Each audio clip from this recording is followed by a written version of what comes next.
हे दोस्तों, आप सबका मेरे चैनल पे स्वागत है। तो आज मैं आपको एक्सप्लेन करने वाला हूँ 2011 में रिलीज हुई एक स्पोर्ट्स ड्रामा मूवी जिसका नाम है पटियाला हाउस। तो चलिए विदाउट वेस्टिंग टाइम इस मूवी का एक्सप्लेनेशन स्टार्ट करते हैं। मूवी स्टार्ट होती है साउथ हॉल कम्युनिटी प्लेग्राउंड से, जहाँ पे अपना हीरो परगत सिंह खलोन, जिसे सब लोग प्यार से गट्ठू भी बुलाते हैं, ये देर रात आकर क्रिकेट की ग्राउंड पर बॉलिंग की प्रैक्टिस कर रहा था। तभी हमें थोड़ा सा फ्लैशबैक दिखाया जाता है जब गट्टू 17 साल का था। तब वो इंग्लैंड के अंडर 19 क्रिकेट में खेलता था और कुछ ही टाइम में वो इतना फेमस हो गया था कि सबको लग रहा था कि अब जल्दी वो इंग्लैंड के मेंस क्रिकेट टीम में खेलेगा। लेकिन इसके लिए उसके पापा मना कर देते हैं, और उसके पापा क्यों मना करते हैं ये बताने के लिए स्टोरी फिर से गट्टू के बचपन में चली जाती है, जहाँ पे एक दिन उसका बर्थडे था। तो उसके पापा यानी कि गुरजीत सिंह खलोन, उन्होंने अपने सारे सोसाइटी के लोगों को बुलाया था उसके बर्थडे पर। इसमें एक 70 साल के एडवोकेट भी थे जिनका नाम था वीरेंद्र सिंह सैनी, और ये साउथ हॉल में बहुत फेमस थे क्योंकि अगर पंजाब से कोई भी आता तो उसका जॉब और रहने का इंतजाम वही करते थे। फिर जब गट्टू का बर्थडे सेलिब्रेशन चल रहा था, तभी कुछ गोरे लोग इनके घर के ऊपर अटैक कर देते हैं। बाहर से ही पत्थर मार के वो घर की कांच और खिड़कियां फोड़ देते हैं। ये सब देख के गुरजीत सिंह को गुस्सा आ जाता है और वो घर से कुकर लेकर उस आदमी को मारने के लिए चले जाते हैं। लेकिन इसी के कारण उन पर अटेम्प्ट टू मर्डर का चार्ज लग जाता है और पुलिस उन्हें अरेस्ट करके ले जाती है। तभी पूरे साउथ हॉल और लंदन में राइट स्टार्ट हो जाते हैं। ये बात है 1847 की। उस टाइम रेसिज्म बहुत चलता था और गोरों और कालों के बीच में हमेशा लड़ाई झगड़ा चलता था, और लंदन की पुलिस हमेशा गोरों की तरफ से ही थी। फिर एडवोकेट वीरेंद्र सिंह किसी तरह से गुरजीत सिंह को बाहर निकालते हैं, लेकिन इसी राइट्स के दौरान एक दिन वीरेंद्र सिंह को कुछ लोग मार देते हैं। इसके बाद ये राइट्स इतने बढ़ जाते हैं कि पूरे एशिया के लोग ही लंदन के खिलाफ हो गए थे, और एडवोकेट वीरेंद्र सिंह के मर्डरर्स के खिलाफ पुख्ते सबूत होने के बावजूद भी पुलिस उन पर कुछ एक्शन नहीं ले रही थी, और ऊपर से पगड़ी पहने पंजाबी लोगों के ऊपर अटैक्स होने लगे। इस डर के कारण गट्टू की माँ, जिसका नाम था गुनीत कौर, तो उसने गट्टू के सारे बाल कटवा दिए ताकि वो अटैकर्स के पहचान में ना आ सके। तो ये देखे गट्टू के पापा बहुत नाराज हो गए थे, क्योंकि सिख लोग एक बार अपना सर कटा सकते हैं लेकिन कभी अपने बाल नहीं काटेंगे। ये सारे इंसिडेंट्स का गुरजीत सिंह पर इतना बड़ा इम्पैक्ट हुआ कि वो अपने कम्युनिटी के लिए अकेले ही खड़े होने लगे, अपनी हक की लड़ाई लड़ी, और इन गोरों के भरोसे ना बैठते हुए खुद की साउथल कम्युनिटी के लिए उन्होंने अलग से school, hospital, dispensary, gurdwara develop कर दिया ताकि लोगों को प्रॉब्लम ना हो। ये सब चीजों के कारण सब लोग गुरजीत सिंह को मानने लगे, और उन्होंने लंदन के साउथल को अपना ही एक पंजाब का गांव बना दिया। फिर आगे जाके जब गट्टू 17 साल का हुआ और उसे इंग्लैंड टीम में खेलने का मौका मिला, तब उसके पापा ने पूरी कम्युनिटी के सामने आकर कहा कि ये मेरा खून है और मेरा बेटा कभी भी अंग्रेजों के लिए नहीं खेलेगा। इसी दिन के बाद गट्टू का क्रिकेट करियर खत्म हो गया, और अब प्रेजेंट में गट्टू की एज है 34। तो 17 साल बाद गट्टू अपने पापा की बताई हुई जिंदगी जी रहा है।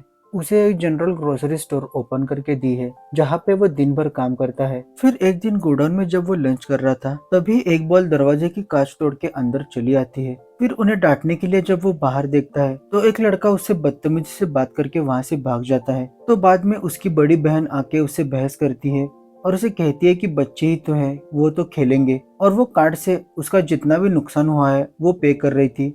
लेकिन उसके सारे कार्ड्स गट्टू को फर्जी लगते हैं। अब ये लड़की की बात करें तो उसका नाम है सिमरन, और वो गट्टू की बचपन की फ्रेंड है। लेकिन कुछ सालों पहले वो भाग के इंडिया चली गई थी ताकि वो बॉलीवुड में अपनी किस्मत आजमा सके। लेकिन कुछ ना होने के कारण उसे वापस आना पड़ता है, और वो गट्टू से कह रही थी कि इस शॉप का ओनर गट्टू मेरा ऑलमोस्ट फियांसे है।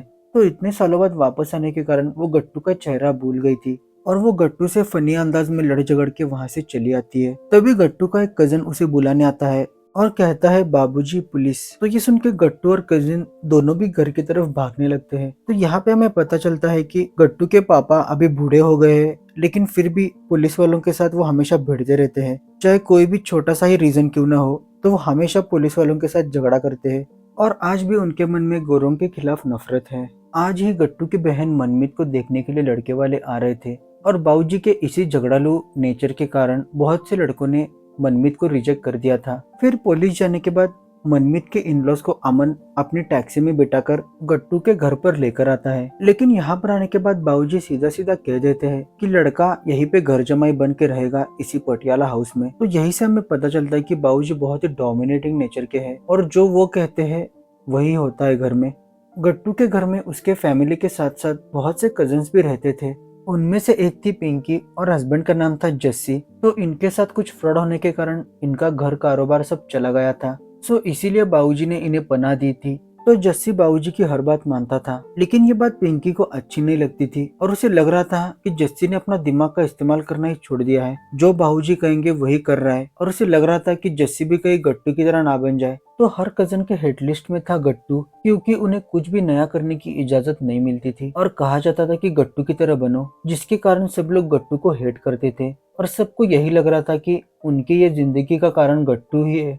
इधर मनमीत की शादी तय हो जाती है और रीति रिवाज से उनके सारे फंक्शंस चल रहे थे। लेकिन तभी एक कजन नशे की हालत में गट्टू की इंसल्ट करता है और कहता है कि बाबूजी का वफादार कुत्ता। तो यहाँ पे ही सिमरन को पता चल जाता है कि वो जिसके साथ लड़ी है वो गट्टू ही था। इसीलिए वो उससे जाके माफी मांगती है, लेकिन पहले से ही गट्टू इतना नाराज था कि वो उसे कुछ नहीं कहता और वहां से चला जाता है। तो गट्टू की ये हालत देख के सिमरन को भी बहुत बुरा लगता है। फिर रात में जब गट्टू अपनी बॉलिंग प्रैक्टिस करने ग्राउंड पर गया था, तो वहां पे एक इंग्लैंड टीम के सिलेक्टर मिस्टर बेदी आए थे और वो कहते हैं कि इंग्लैंड टीम को एक फास्ट बॉलर की जरूरत है, तो तुम सिलेक्शन देने के लिए आ जाओ। लेकिन इस पर गट्टू मना कर देता है और वो कहता है कि मैंने क्रिकेट छोड़ दी है और वहां से चला जाता है। फिर अगले दिन सिमरन गट्टू को जीशान से मिलाती है। तो जीशान वही लड़का था जिसकी बॉल गट्टू के गोडाउन में आई थी। तो जीशान भी गट्टू से माफी मांगता है अपनी बदतमीजी के लिए। तभी सिमरन को एक जॉब का कॉल आता है, इसलिए वो गट्टू को जीशान का गार्डियन बनाती है और जॉब पर चली जाती है। अब जीशान और गट्टू हमेशा साथ में ही रहने लगे। तभी एक दिन मिस्टर बेदी गट्टू को मिलते हैं और वो जीशान के सामने कहते हैं कि तुम सिलेक्टर के पास चलो, तुम्हारी बॉलिंग बहुत अच्छी है, अपने अंदर के परगत सिंह को जगाओ। ऐसा कह के वो वहां से चले जाते हैं। तो ये सब बातें जीशान सुन लेता है और घर पे जाके वो गूगल करता है। तब उसे पता चलता है कि गट्टू कितना बड़ा क्रिकेटर है। इसीलिए जीशान ये सब बातें सिमरन को बताता है। तब सिमरन जाके गट्टू को मनाने की कोशिश करती है, लेकिन वो नहीं मानता। इसीलिए सिमरन, जीशान और गट्टू के सारे सिबलिंग्स मिलके प्लान बनाते हैं। सब लोग मिलके उसे इमोशनल करते हैं, कहते हैं कि हमारी आजादी अब तुम्हारे हाथों में है। और वो गट्टू से कहते हैं कि हम सब कुछ मैनेज कर लेंगे, तुम बस अपना क्रिकेट संभालो। इसीलिए अगले दिन सिमरन गट्टू को लेकर सिलेक्टर्स के पास चली जाती है। तो वहाँ पे मिस्टर बेदी के साथ नासिर हुसैन भी थे, जिन्होंने गट्टू को अंडर 19 में खेलता हुआ देखा था। इसीलिए वो दोनों मिलकर सिलेक्शन कमेटी को कन्विंस कर लेते हैं कि हमें इसे एक चांस देना चाहिए। तो वो गट्टू को 6 बॉल डालने के लिए कहते हैं, जिसमें से 3 बॉल में वो क्रिकेटर को आउट कर देता है और बाकी के सारे बॉल दौड़ जाते हैं। तो ये देख के सारे सिलेक्टर खुश हो जाते हैं और फाइनली गट्टू को इंग्लैंड टीम में एंट्री मिल जाती है। तो ये बात सुन के गट्टू, सिमरन, सारे कजन्स भी खुश हो जाते हैं। लेकिन यहाँ से उनके सारे प्रॉब्लम स्टार्ट होने वाले थे, क्योंकि बाबूजी को भी क्रिकेट का बहुत शौक था। तो वो गट्टू को टीवी में या फिर न्यूज़पेपर में देख लेते। सो ये सारे कजन्स का यही काम था कि बाबूजी को पता नहीं चलना चाहिए कि गट्टू क्रिकेट खेल रहा है। इसीलिए सबसे पहले सिमरन इंग्लैंड टीम को गट्टू का नाम काली बताती है। न्यूज़पेपर और केबल वाले से सेटिंग लगाकर न्यूज़पेपर में फोटो बदलवा देती है। जब भी मैच स्टार्ट होगी और गट्टू की एंट्री हो, तब केबल ऑफ करने के लिए कहती है। इसीलिए first England versus Australia match सब लोग रेडियो पर सुनते हैं। लेकिन फर्स्ट मैच में साइमंड्स बहुत अच्छा खेलता है, इसलिए इंग्लैंड टीम हार जाती है और काली को भी कोई विकेट नहीं मिलती। ये हार के कारण गट्टू का मोटिवेशन खत्म हो जाता है, लेकिन सिमरन उसे मना लेती है। फिर बहुत अच्छी प्रैक्टिस करके खली अगले मैच के लिए रेडी होता है। सो सेकंड मैच थी वेस्ट इंडीज के साथ और ओपनिंग के लिए आया था पोलार्ड और वो खली को बहुत ही घूर के देख रहा था। तभी उसे बाबूजी की कही बात याद आती है कि अगर कोई तुम्हें गोरा घूरे तो तुम भी उसके आंखों में आंखें डाल के इतना घूरो कि वो अपनी नजर हटा ले। तो गट्टू भी वैसा ही करता है। तो पोलार्ड अपनी नजरें हटा लेता है और फर्स्ट बॉल पे ही काली पोलार्ड की विकेट निकाल लेता है। ये मैच से गट्टू का कॉन्फिडेंस बहुत बढ़ता है। इस T20 चैंपियनशिप में नेक्स्ट मैच थी बांग्लादेश के साथ, वो भी वो आराम से जीतते हैं। फिर साउथ अफ्रीका को हराकर वो सेमीफाइनल्स में पाकिस्तान के साथ भिड़ जाते हैं और सेमीफाइनल्स भी जीत जाते हैं और फाइनल्स थी ऑस्ट्रेलिया के साथ। इधर घर में सारे कजन्स खुश थे। फिर मनमीत की फंक्शन में पिंकी का छोटा सा बच्चा बातों ही बातों में बाबूजी को गट्टू के बारे में बता देता है, लेकिन इस बात को पिंकी रोक रही थी। लेकिन बाबूजी जब जस्सी को पूछते हैं तो जस्सी बाबूजी से झूठ नहीं कह पाता और वो बता देता है कि इंग्लैंड का फास्ट बॉलर काली अपना गट्टू ही है। तो ये बात सुन के बाबूजी को हार्ट अटैक आ जाता है और उन्हें हॉस्पिटलाइज किया जाता है। तो मैच खत्म होने के बाद गट्टू जब उन्हें देखने जाता है तब बाबूजी कहते हैं कि ICU में सिर्फ घर वालों को एंट्री है, दरवाजा बंद कर दो। तो ये बात सुन के गट्टू बहुत रोता है और वो डिसाइड करता है कि अब वो क्रिकेट कभी नहीं खेलेगा। फिर कुछ दिनों बाद उसकी बहन मनमीत की शादी भी हो जाती है, लेकिन उसकी विदाई के टाइम जब चुनरी पहनने की रस्म की जा रही थी तो बाबूजी उसे रोक लेते हैं और जस्सी को वो रस्म करने के लिए कहते हैं। तो यह बात गट्टू को बहुत बुरी लगती है और वो कहता है कि मैं ये भूल गया था कि सिर्फ आपको ही जीने का हक है, हमें तो बस सांस लेने की परमिशन मिली है। और वो बाबूजी से कहता है कि अब चाहे कुछ भी हो जाए मैं तो क्रिकेट खेलूंगा, और वो फाइनल मैच खेलने के लिए चला जाता है। इधर इनके कम्युनिटी के लोग भी बाबूजी के खिलाफ खड़े थे और कह रहे थे कि गट्टू को सपोर्ट करो, लेकिन फिर भी बाबूजी नहीं मानते और घर के अंदर चले जाते हैं। फिर मैच के पहले जब गट्टू का इंटरव्यू आता है तब गट्टू बाबूजी की तारीफ करता है और कहता है कि उन्हें अच्छा लगता है कि मैं क्रिकेट खेलता हूँ और मेरे मोटिवेशन वही है। तो ये बात सुन के बाबूजी को अपनी गलती का एहसास होता है, इसीलिए सब लोग मिलकर टीवी पर गट्टू को चीयर कर रहे थे, लेकिन साइमंड्स गट्टू की बहुत धुलाई कर रहा था।